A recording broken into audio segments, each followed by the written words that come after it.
அனுபவம் நூறு யூடியூப் சேனல்ந்து முருகதாஸ் பேசுகிறேன். சகோதர சகோதரிகளே, எப்படி இருக்கீங்க? நல்லா இருக்கீங்களா? நிகழ்ச்சிக்கு போங்களா?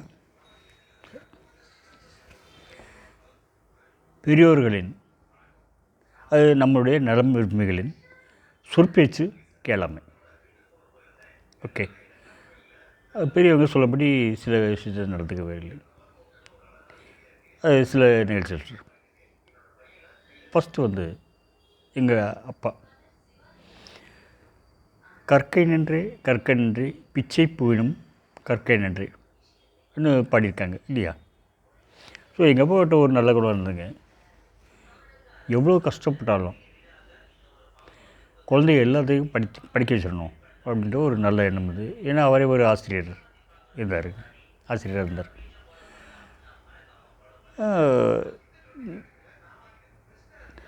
நான் ஆரம்பத்தில் நல்லா படிச்சு, அப்புறமா எஸ்எல்சி வரும்போது கொஞ்சம் மோசமாக போயிட்டேன். அதனால் நான் டிப்ளமோ சேர்ந்துங்க சீட் கிடைக்கல. சரி, என்னுடைய படிப்பு வீணாகிடக்கூடாதுன்னு அது பாஸ் பண்ணிட்டேன், மார்க் வாங்கலை சரியா. சரி அப்படின்ட்டு சென்னையில் ஹாஸ்டலில் தங்க வச்சு லயோலா காலேஜுங்கிற புகழ்பெற்ற காலேஜ், உங்களுக்கு தெரியும், அங்கே படிக்க வச்சார். வறுமை நிலையில் இருந்தது, அப்போ கூட படிக்க வச்சார். என்னுடைய காலேஜ் லைஃப் வேஸ்ட் ஆகக்கூடாதுன்ட்டு. அதில் நல்ல சாப்பாடு நல்ல சாப்பிட்டு போகிறாங்கன்னா மெத்தனம் படிக்கவே இல்லை. ஸோ பிடெக் சீக்கிரம் கிடைக்கல. எங்கள் அப்பாவை இப்படி எதிர்பார்ப்பெல்லாம் பொடிப்பொடி ஆகிட்டேன். அப்புறம் எப்படியும் கஷ்டப்பட்டு முன்னுக்கு டிப்ளமோ படிச்சு முன்னுக்கு வந்தது, அது வேறு விஷயம். ஆனால் எங்கள் அப்பாவுக்கு ஏமாற்றம், அது நம்பி ஏமாற்றிட்டேன். எனக்கு படிப்பே வராதுன்னா ஒன்றும் விட்டுருப்பார். நல்லா படிக்கக்கூடிய போக்கு காட்டு படிக்கவே இல்லை. சரி, ரெண்டாவது எங்கள் அண்ணன் கூட பிறந்த அண்ணன், அவர் டிப்ளமோ படிச்சிருக்கார், நல்ல மார்க் வாங்கியிருக்காரு. அவர் நல்ல வறுமையான சூழ்நிலையில் டிப்ளமோ படிக்க முடியலையே, தம்பியாவது நம்ம எவ்வளோ அதிகமாக படிக்க வைப்போம், பிடெக் படிக்க வைப்போம் அப்படின்ட்டு ஒரு முனைப்பில் இருந்தாருங்க. அவருடைய கணவனையும் நான் துள்ளாக்கிட்டேன். ஓகேங்களா? அப்புறம் என்னுடைய தாய்மாமன்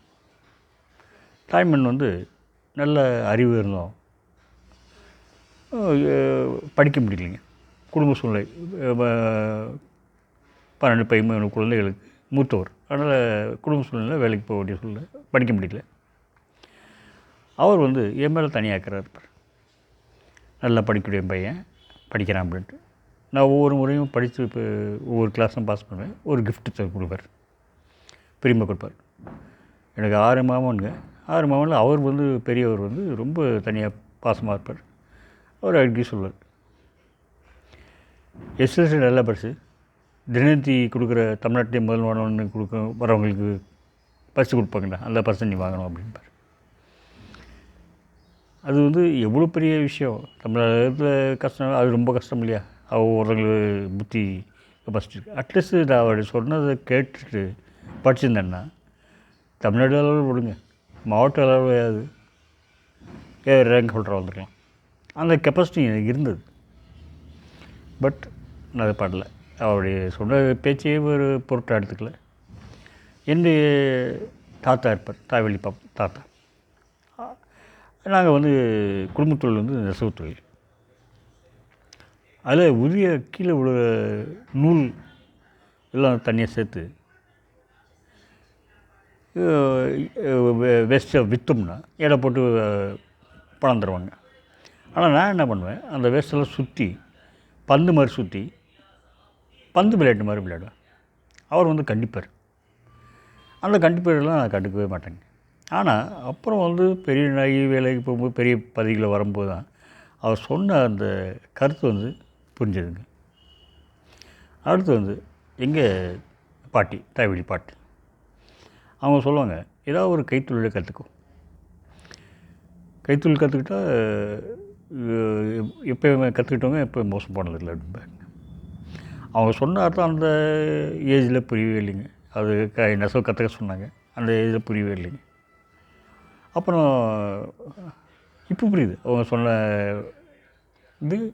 கரெக்டாக சொல்லியிருக்கேன். வாழ்க்கையை அனுபவித்தவங்க சொல்கிறாங்க.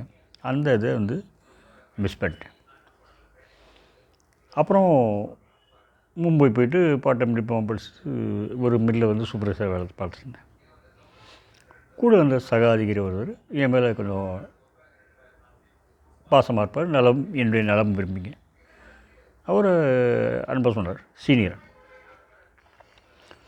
இந்த மாதிரி தம்பி நீ வந்து பார்ட் டைம் பண்ணியிருக்க, மிஷினை வந்து கலட்டி சரி செஞ்சு திரும்பி மாற்றுறத வந்து அது மெக்கானிக் வேலை கற்றுக்கிறது, ப்ராக்டிக்கல் கற்றுக்குனா உன்னுடைய ஃபியூச்சரில் வந்து உனக்கு ரொம்ப உதவும் அப்படின்னாரு. நான் பண்ணவே இல்லைங்க, மெத்தனமாதிரின்ட்டேன். டிப்ளமோ பாஸ் பண்ணது பெருசு அப்படின்ட்டு விட்டுறேன்.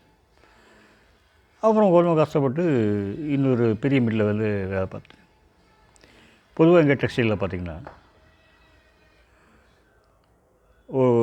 துணி நெய்யணும்னா, ஒரு சேலை நெய்யணும்னா ஒரு 10,000 இலை வேணும்னா அந்த 10,000 இலையை ஒரு உருளையில் சுற்றுவாங்க.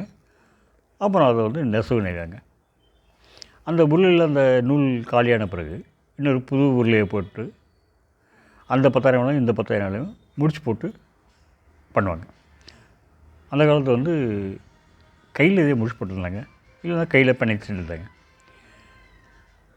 இப்போ வந்து நவீனமான மிஷின் வந்துருச்சுங்க, இம்போர்ட்டட் செய்யப்பட்ட வெளிநாட்டு மிஷின், ஓகேங்களா.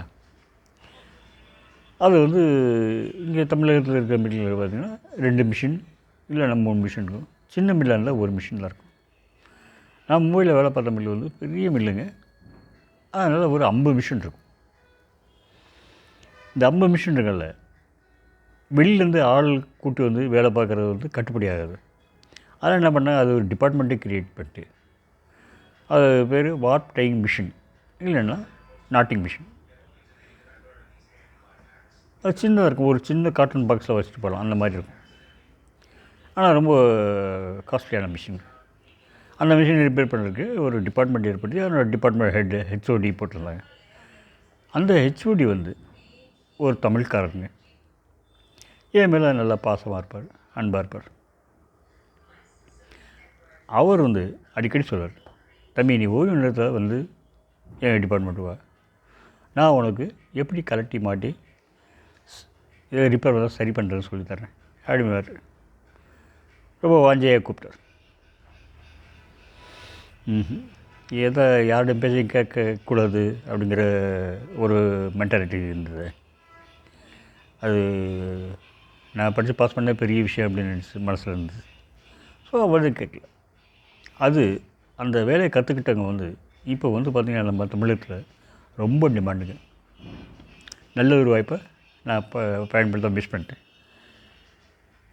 இப்போ பார்த்திங்கன்னா அந்த வேலை செஞ்ச ஆட்கள் வந்து மாதத்துக்கு 1,00,000 மேலே சம்பாதிக்கிறேங்க.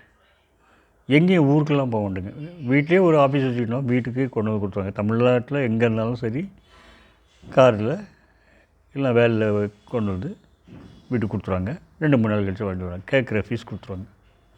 5,000 10,000 20,000 கேட்குற ஃபீஸ் கொடுத்துருவாங்க. ஸோ அந்த மாதிரி ஒரு நல்ல வாய்ப்பை பயன்படுத்தலைன்னு